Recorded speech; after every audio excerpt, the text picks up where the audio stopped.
Hi guys, welcome to the Artist Journal. My name is Adrian Pocabelli.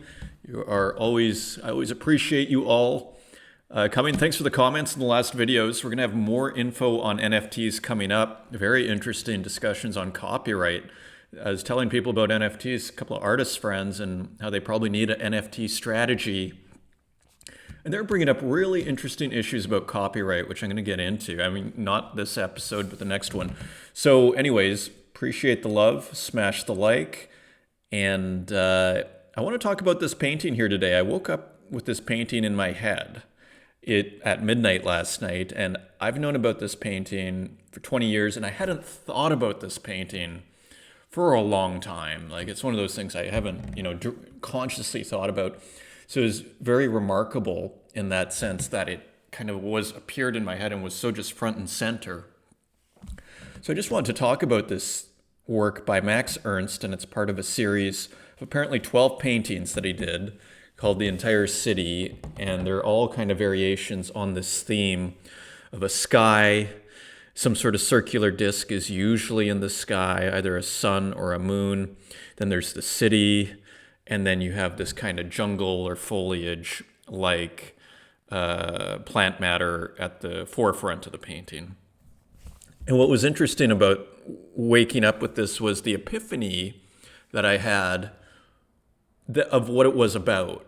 And what I determined, and I don't know if this is what Ernst was getting at, and we'll try and find some more official interpretations, but for me, it was actually very simple. Again, Ernst is a surrealist who I actually studied quite in depth when I did my master's thesis on J.G. Ballard's Atrocity Exhibition, which is a very important surrealist novel, at least important for that tradition, important for some people. Anyway, this painting, I'll give you my interpretation, which is very simple. The sun is consciousness, and the city is our rational mind. It's the ego, it's order, it's law, nomos, the Greek word. And underneath, you have the foliage over here. And this is the unconscious upon which the ego rests. And so this is the, kind of the very dense jungle matter of the unconscious. And you see there's almost like some menacing shapes in here. So it's always ambiguous, the unconscious. There's a violent side to it. You see over here. So it's not all, it's life and growth, but it's also, there's a kind of a latent violence in the jungle there. But the key was the sun that I woke up with, and this omnipresent, dominant sun of consciousness. And without this consciousness, none of the city or the jungle are possible. And so what really amazed me, the epiphany, so to speak, that I had as I was waking up was just how simple this is. It's radically simple. I mean, I was thinking to myself this morning, I wrote a little post on this. I go into detail on it on my Medium in a Medium post, and I basically say this is the kind of painting that an alien could potentially look at and relate to, because they're growing up with the same elements, likely at least the sun in the sky, wherever they come from. There is probably a sun in the sky. And to me, what was so kind of shockingly universal about this piece is all conscious life has been accompanied basically with these elements, particularly the sun in particular. Maybe not all conscious life has been accompanied by city.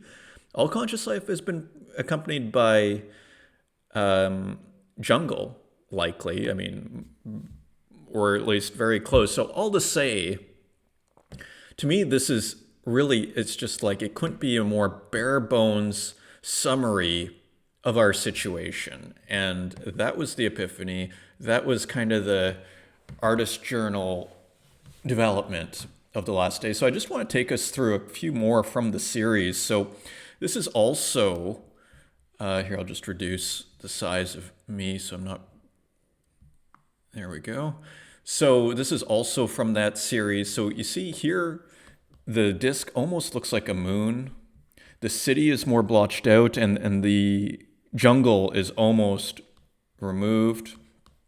So there are variations on this theme.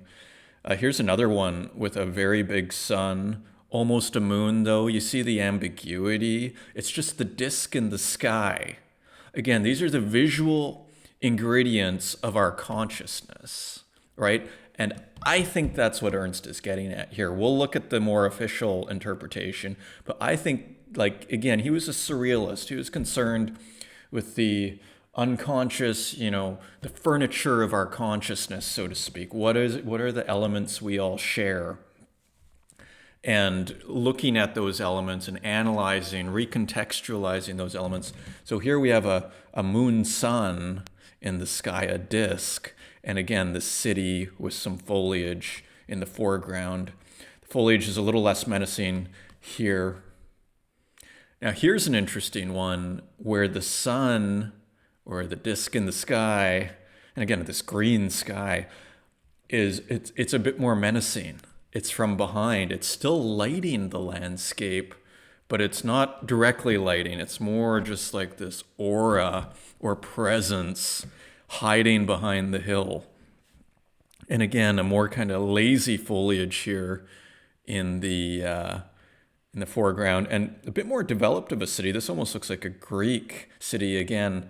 It looks like ancient Athens almost, especially here. Is that a Parthenon type structure? These columns, again, reinforcing this kind of rational order interpretation, law that I was going for, that I was expressing in the first image. And here's another one. And so here's like a gray sky with a blue disc. So you see he's playing with these elements, and he's just doing variations on a theme. And you see variations on the city. Again, this is more the blocky city with these big sort of triangle diamond shapes. And again, the foliage is almost removed, bigger sky in this case. So you see he's playing with these extremely simple elements. And he is doing variations because there's so much to work with here. So before we go, and here's Google Images, so you can sort of see. Now, what's interesting about Google Images, and I've made series based on these, that I call related images, which is, this is the same painting here. This is brighter, this is darker. So the representation of art, this is actually the same painting here, this top and this bottom one. But anyways, you can see the different variations. Here's something, like you see he's playing with these elements, and this is a much earlier painting here. Not sure, some of these aren't even by Max Ernst. This is definitely by Max Ernst. So just to give you a taste of what's out there on Google Images when you put Max Ernst entire city series. And finally, let's just look at the Tate now. So the Tate has one of the images there, and they say the entire city is painted in 1934. And this one here is an oil painting on paper mounted on canvas. And right below here, it says the entire city is part of a series of around 12 paintings on the same theme that Ernst made between 1933 and 1937. The two final works in the series, made in 1935 to 1937, also entitled The Entire City, are larger in scale than the earlier versions, measuring 97 centimeters by 160 centimeters, and the other 97 by 146 centimeters. Both these versions have a large expanse of sky that covers one half the canvas, in contrast to the earlier paintings where the sky forms about 1/4 of the overall composition. Ernst recollected in 1953 that he painted the 1934 version of the entire city, this one here, owned by the Tate, in the studio of the British surrealist painter Roland Penrose at the Château de Puys in the south of France, where he was being hosted at that time as an exile from his native Germany. So the Tate sort of puts a bit of a political spin on it, which is quite possible. And it talks a little bit about the technique that Ernst was using. Again, this grattage is what they call it. He's using actually the spine of a fish to get some of these shapes, apparently. Working with randomness and then editing the randomness. So a technique that I have also adopted. One of my favorite techniques is you employ randomness and you edit it. So all to say, I just wanted to highlight this little series because it's quite profound, I think. And I actually think my interpretation is probably more accurate than the Tate's here. The Tate doesn't go too much in detail, though, to be fair. But that's all I want to say. So just want to do an update on thoughts on Max Ernst's entire city series. Thank you.